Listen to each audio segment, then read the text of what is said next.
Chapter 30. Hunting for the Hunters.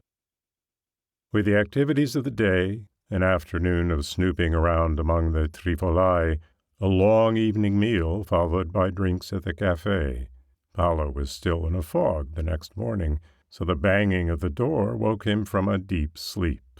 He lifted himself up on his elbows, hazily recollecting where he was, and walked to the door.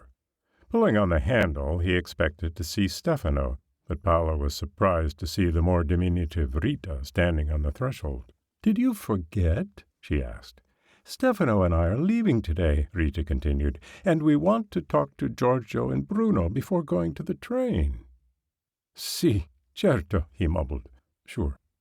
He knew they were leaving, and remembered talking the night before about what he and Nicky would be tasked to do in their absence. "Meet us outside Cortiletto as soon as you can." With that, Rita turned quickly and bolted down the stairs that led to her room. When Paolo realized that he was being left in Alba with Nicky, he snapped out of the fog and raced to get showered and dressed. Paolo swung through the hotel's breakfast room, swept a double espresso off the counter, and downed it in one gulp.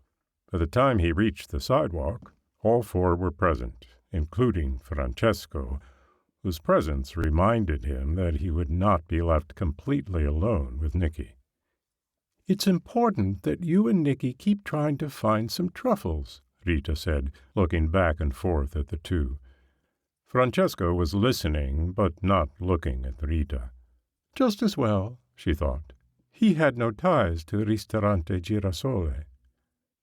"We'll talk to Bruno and Giorgio," Stefano chimed in, "and get some names of others you can talk to after we've left. It wouldn't hurt to talk to some storekeepers and chefs to see what they've heard." "Basically," Rita summed it up, "we want you to meet the hunters and set up the sales, even start working on the prices by the time we return."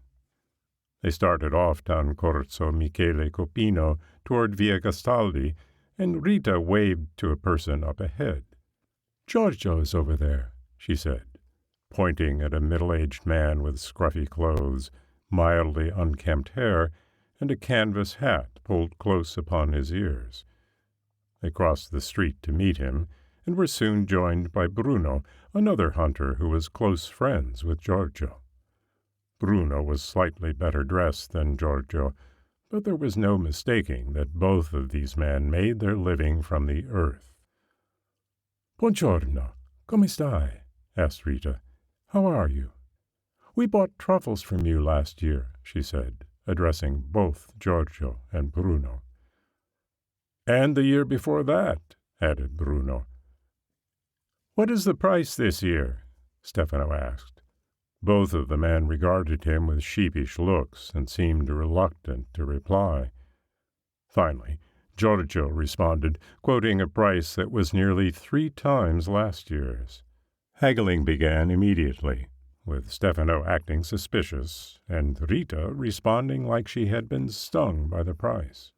The truffles tried not to lose the deal altogether, explaining that they had mouths to feed, and with so few truffles this year, the price must go up. "Scarcity names the price," said Bruno, lifting his shoulders to reinforce the point that he was not completely in control of the price of truffles this year. "What happened?" Rita grilled. "Are we supposed to think that Alba, home to the greatest truffles in the world, has suddenly lost its crop?" Giorgio looked at Bruno, a move that Stefano pounced on as an inept effort to conspire. "Don't look at him for the answers," he stormed, and addressing Giorgio with a finger pointed at his chest, he asked, "How much did you bring in this year?" Giorgio looked like a man caught on a witness stand, testifying against his brother. "Maybe 2 kilos, looking down at his fingers. "And last year it was 5.5 kilos. Bruno leapt in to support his friend. "And I have only 3.5 kilos this year, only 1/4 of my crop from last year." Stefano peppered them with questions. "Where did you look? Were the plots the same? What was the harvest like?" And other queries that truffles would not have had the temerity to ask one another.